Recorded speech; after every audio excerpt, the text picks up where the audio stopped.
The use of technology in healthcare has blossomed over the course of the pandemic, from remote doctor's appointments to vaccine passports being implemented around the world. According to a 2020 Interac survey, 75% of Canadians believe government services should be accessible online instead of in person, with 55% agreeing it's more important now than pre-COVID-19 to access health services online.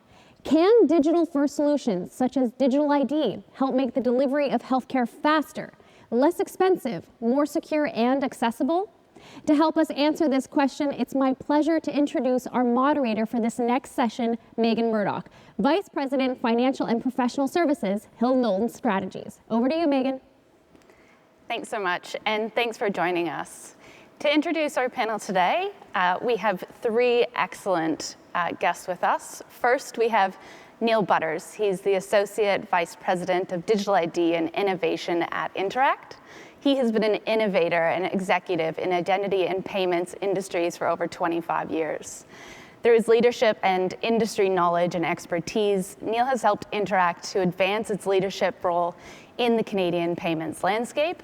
And now he's combining his areas of expertise as the head of digital identification and authentication at Interac, focusing on developing a solution to deliver secure, convenient identification for the digital economy. We also have with us Mike Cook, CEO of IDENTOS, a security platform company delivering digital identity and data access solutions. IDENTOS's work is based on global open standards, and it has a vision to use technology to build a world where people can meaningfully control their privacy, but also engage in our digital world. And lastly, but certainly not least, we have Laurie Poole. Laurie is passionate about improving the patient care experience and also delivering care closer to home. Most recently, she was the Vice President of Clinical Innovation at Ontario Health and OTN, where she led the pandemic response to support virtual care integration. While she operates at the executive level now, Laurie incorporates her knowledge and expertise as a registered nurse into everything she does. Thanks so much for joining us. We don't have a ton of time today, and we have a heck of a big topic to cover, so let's jump right into it. And Laurie, perhaps you can help us set the stage.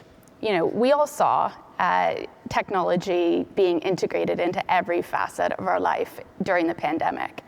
But from your perspective, what has been the patient and healthcare provider experience when it comes to the more integrated use of technology? So thanks, Meagan, for that question. And, you know, just to set the context, you know, virtual care and digital health has been around for a while in Canada. There are some amazing virtual care programs and digital technologies that are really improving patients' lives and the healthcare system. The challenge for us is that technology has not been widely scaled in healthcare. If you compare healthcare to other industries such as banking, travel, online shopping, you know, we're miles behind. But the pandemic has changed all of that. And it's hard to believe that up until the pandemic, we were still using the fax machine in Canada. And I bet you there's people, you know, watching this panel that don't know what a fax machine is. But the reality is, prior to the pandemic, about 1% of care was being delivered virtually or through other digital means in Canada. And overnight, that increased to 90%. And of course, you know, virtual care was really important because it wasn't safe for patients and providers to be in the same room together.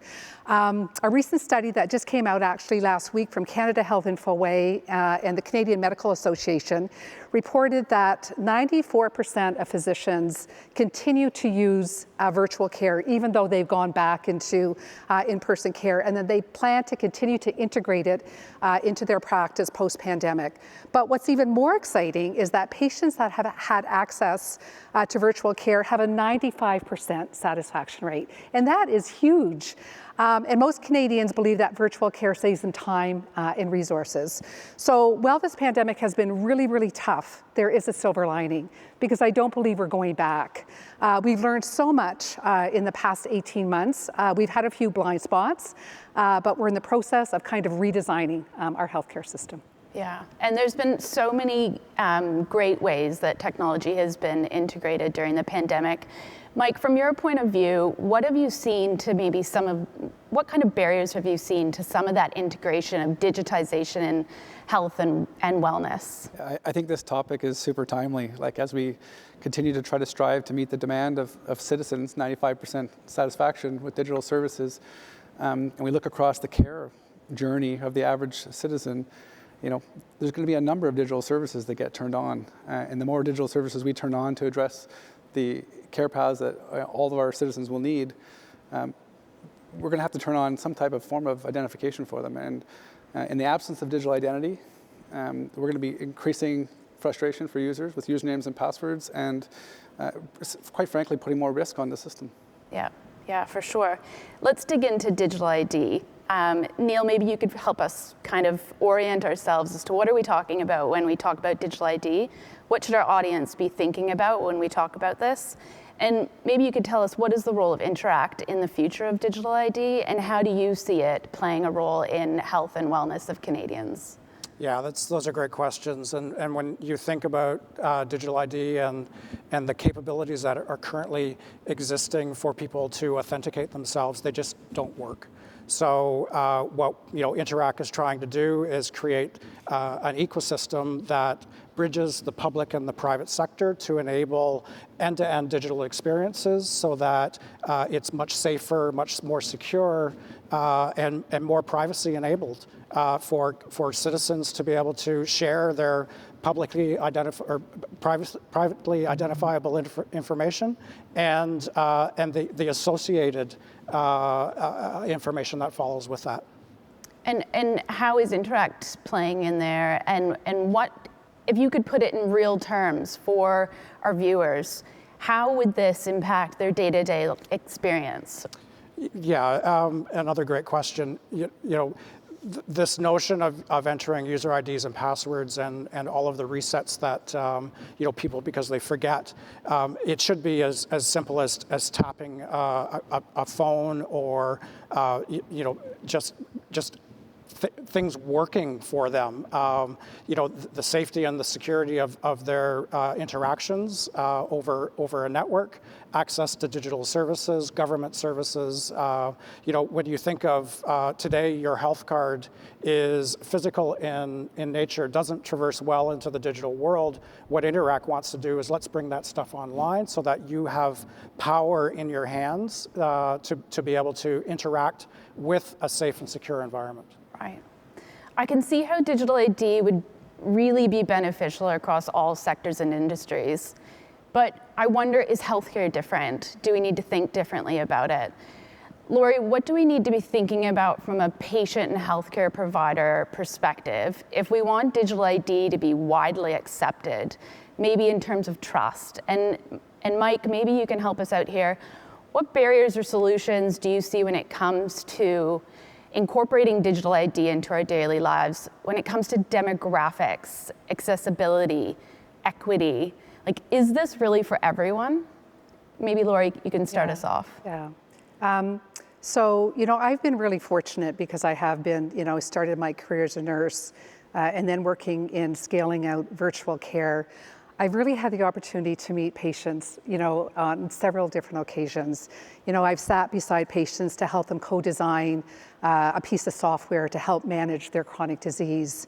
And I've presented to a number of patient and family advisory councils, and invariably, every time someone puts up their hand and says, "Hey, Laurie, when are we going to have like one point of access or one place to go that I can I can access my personal health information, and I don't have 10 or 15 passports that I have to write down in my book. And then they go on to tell me the story that, you know, they have diabetes, they see their specialist, their endocrinologist every 6 months. Before the appointment, you know, the patient is sent for blood work. They just had blood work the week before, you know, at their primary care doctor. Sometimes they're asked to bring a copy, you know, of their x-ray, like imagine, right? And their daughter can't go to the appointment, and so the patient doesn't remember, so the daughter calls a specialist, and you can never get through. So like we've all had that experience.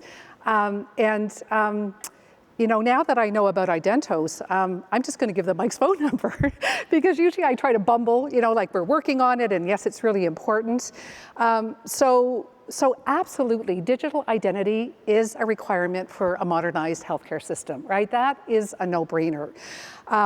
And you know, the issue around trust, I mean, obviously privacy and security, having standards in place, knowing that if you're sharing your identity that you don't have to worry about that. And I think we've got a lot of experts, you know, that can figure that out. And again, digital health is not new to consumers and patients. In fact, they want more of that. For me, I think the bigger issue around trust is around health equity. So everybody, every Canadian deserves the best health care possible. But we know through the data, and we've seen through the pandemic time and time again, that that's just not the case.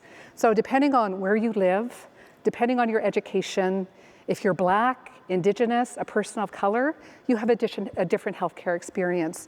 And generally your health outcomes they're not as positive. So as we move towards scaling digital identity, you know, across our healthcare system, we need to learn from those communities. We need to listen to them. We need to get them engaged from the onset and what matters to them. And I think that's how you build trust. And that has to continue. We've had experiences in healthcare where we build what we think is an amazing solution, only we didn't engage a community, and there's no trust, and we don't adopt. So the other thing that we have to remember, it's not a one size fits all, you know, when it comes to our healthcare kind of ecosystem. Yeah, I'm building on the one size fits all, like the care journey of a young parent and their interactions with healthcare vary greatly from you know, some aging demographics dealing with more chronic conditions. And you have to develop solutions that can address the entire market, right? And as part of that equity is thinking through, you know, the technology components of that, accessibility, features that are built into iPhones, as an example, to help people who can't see participate in the journey. You know, that spread of demographic is also spread across geographically, rural areas without access to people. So we're bringing more equity by making things digitally available in a lot of cases. But I think it's also fair to say that we certainly can't take away anything from the folks who are dependent on the current system either, right? And so it's really about swinging the technology, swinging the volume into places where the demand, the consumers are looking for that experience. I think what's really interesting in the Niagara Health region, where we're doing some work, is the amount of engagement they've done with the patients to bring them in as part of the solution, part of the design. Those patient partners have really helped inform what type of language would make me feel confident and I trust this experience. I understand what's happening with my data. And you know, I think, you know, that trust kind of model can, you know, go from, you know, how well do you inform somebody to what brand are they associating the trust with? They trust Niagara Health. They might trust a brand like Interac. It's already driving half of the nation's economy. So yeah, I think that like that also starts to matter in the frame of a consumer's mind, right? Yeah, I think, I mean, trust is just so critical to so many really industries and sectors, particularly coming out of the pandemic as well. Yeah. But we're seeing it, and you know, it was mentioned off the top, a 2020 Interac survey, and 75% of respondents said that they believe government services should be accessible online instead of in person. And half of those believed that, you know, it's really more important in a post-pandemic world that we can access health services online specifically. Now, at the same time, 64% of Canadians are worried that fraud is rising in the wake of COVID-19. And we've all seen the headlines about cyber attacks and phishing and the like. And that is on the increase as well. So it feels like we're at this juncture where digital identification is becoming increasingly important. At the same time, it feels increasingly risky. So what from Interac and from IDENTOS, Mike and Neil, if you can tell us, like, what are you thinking about when you're developing and introducing systems like digital ID? What do you have to think about in those terms in order to build Canadians' trust so they buy into this and they use it, and they're willing to really share their personal health data and other data as well? Neil? Yeah, so, a big component around instilling trust is designing trust into the system. So when you think about an easy user experience that is intuitive to an end user, intuitive in the cases of privacy enabling, being able to selective disclosure, certain information, right fit for the type of transaction. So when you think about, handing over your driver's license in the card form as you're checking into a hotel, you're handing over your PII information, and all the hotel just really needs to know, certain information. Same at a bar, you're handing over your PII data to a bouncer. They just need to know that you're over the age of 19. It's these kinds of selective disclosure use cases that will instill trust into the system. And how we do that is, there's a technology layer, and that's what creates the user experience and the network, but there's standards and the adoption of standards and an agreement across the ecosystem players for how that standard gets implemented. And then there's policy, and those are effectively the rules of the road that enable the trust aspects within, so that we know who's on the network, gives confidence to the end user so that they know who they're sharing their data with. The fact that they can revoke that data through a consent management system, all of these things are very important in creating an ecosystem that is trustworthy. Right. Yeah, just building on the standards, there's a body here in Canada, the Canadian Council of Innovators, who are pushing the agenda around digital identity, and most recently a sub-standard related to digital health data. So as we, the industry, kind of come around and help make more ubiquitous the understanding of how trust kind of transcends at a system level, and how governance plays a role in how we can trust each other, trust systems that each other turns on. We see that direct implementation of those standards in regions like Niagara, where patients have a trust relationship with their health provider and they get introduced to digital services from their health provider, and that extends that trust relationship that's all founded on standards here in Canada. And I think that, there's two levels of trust in healthcare. Patients, and it's all about communication and making sure they understand, what they're consenting to and how their data is used. But these healthcare providers are also looking for trust. They're responsible for that patient's journey and their data. And so, having good hygiene is really important. And, I think that citizens can feel well assured that when their healthcare provider is introduced into digital services, that they've been through the right rigor. They've had privacy impact assessments and threat risks assessments. And so, everything is buttoned down for the citizen. Right.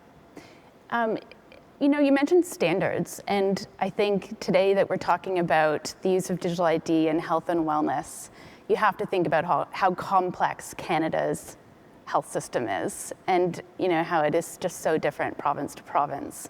Neil, I wondered if you could share with us how you're working to make sure that this really is a national solution and not a solution built for a particular province. Sure. Interac, as a Canadian company, that is ubiquitous across Canada, we're usually at the forefront of creating standards. So as examples, the Digital Identity and Authentication Council of Canada, we're helping, which is made up of both public sector and private sector entities that are all coming together to help build, these standards and conformance criteria so that, there is effectively a level playing field across across the ecosystem that is yet to be developed. Mike is working in the CIO Strategy Council, another set of healthcare specific standards around digital identity, and it's really encompassing the amount of effort that has gone in Canada to create Canadian standards fit for Canada. Canada is a bit of a challenge because you have multiple levels of government. Your foundational evidence, which effectively describes you as being legally allowed to be in the country, is issued on 2 levels. Your birth is provincial, and your citizenship is federal, and the system needs to account for those kinds of things. It can't just be, back to the comment, it can't just be one size fits all. It has to be ubiquitous, but with ubiquity, there has to be options. Right. Laurie, maybe from your perspective, we've talked a little bit about the challenges around demographics and finding a national solution. What do you see at the grassroots level, at the really local level, as perhaps being some of the challenges that we're going to need to overcome? So, I think Mike kind of talked about, building relationships. And, while we have national agendas, while we have provincial governments that, are working at, coordinating the care, health really happens at the local level. So it really goes back to that relationship that the patient or the consumer has, with their care team. And one of the things that Ontario government is doing is they're actually rolling out what are called Ontario health teams. And we're moving away from kind of an illness system to more of a wellness. So those Ontario health teams are going to consist of health and community and social care providers that are really going to design care around what the patient requires. So I think you're going to see a lot more innovation, at a local level. A lot of the programs may come through standards, right, kind of at that provincial level, but local delivery is really, really important. On the other side of that is local providers can't do everything. So they have to have the support, right? They have to have the standards in place because change management is hard, right? That's been the biggest challenge around the adoption of technology in healthcare is that everybody's so busy. Everybody just doesn't have time. So you have the IDENTOS, you have the Interacs that do the work, right? That have done the privacy impact assessments, have done the threat risk assessments to ensure that it's safe and that it's reliable. So I think you're going to have to really continue to build, at that local level that are supported by kind of the standards and whatnot. Yeah. And I feel like perhaps our viewers are thinking the same question I have, and it really is, when is this going to be available? When will we have a truly digital ID? Neil, Mike, any thoughts or time estimations as to how long this system is really going to take to build and be fully operable? I mean, I'll start with, it's been 10 years in the making. Right. And we've seen significant investment across every province and the federal level of this country to put horsepower and money behind making sure digital identity comes to bear. And I would say also that we're there, just not ubiquitous yet, right? And so I think that the interoperability has been at the forefront of discussions for a decade, and you're going to see convergence over the next 24 months in this nation. It's not we don't have enough inertia to stop it now. COVID has really tipped us over the edge. Right. Yeah, we're talking a lot about vaccine passports these days, and it does feel like it almost has happened overnight, but it seems like Interac and IDENTOS have been working on this a lot longer than the pandemic. Would that be true, Neil? Yeah, I mean, the notion of a vaccine passport is an interesting concept. You should be able to share your vaccination status without, divulging any PII data with a simple tap of a phone or, a QR code. But, the challenge is that because we don't have digital ID here in sufficient quantities, then we're forced to carry around pieces of paper and show our physical ID. So I think what the pandemic has taught us is that it's required. And to Mike's point, I think we're here, but it's incumbent on the provinces and the federal governments to get engaged and give us the ability so that we can light up a digital ID ecosystem through issuance and acceptance. Interac is an acceptance brand, that is ubiquitous across Canada. We can't issue things on our own to the citizens, so we need the government's help because, again, your foundational evidence is rooted in government documentation and government systems. So in order to make the bridge that will enable cross-sector, public-private sector, and healthcare and other vertical sectors, in order to bridge all of that, you need to start at the foundation, and you need a brand and capabilities like an IDENTOS and Interac in order to make it work for everybody. Yeah. As a last question before we wrap up, and perhaps each of you could respond to it. If we were to sum it all up for our audience, and I feel like we just scratched the surface today, there's a lot more to this conversation, but if we were to sum it up for our audience, what do you really feel is the #1 benefit of digital ID when it comes to improving the health and well-being of Canadians? And if we were to walk away from this conversation today, what would you say that decision makers, industry, and Canadians should be thinking about as we move towards 2030? Neil? So I think it's people's privacy.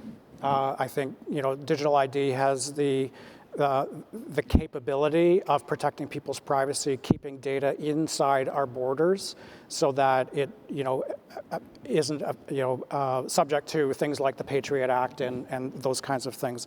I also think that the safety and security and the convenience of digital ID will play a long way for people's adoption and warming up to the idea. The use cases have to be, we talk about high velocity use cases where you're using it every single time or every single day. In the payments world, you think of where we were back in the 60s without credit cards, and it was a slow process to adopt, and it's those high velocity use cases that really go towards getting people involved and wanting to adopt it.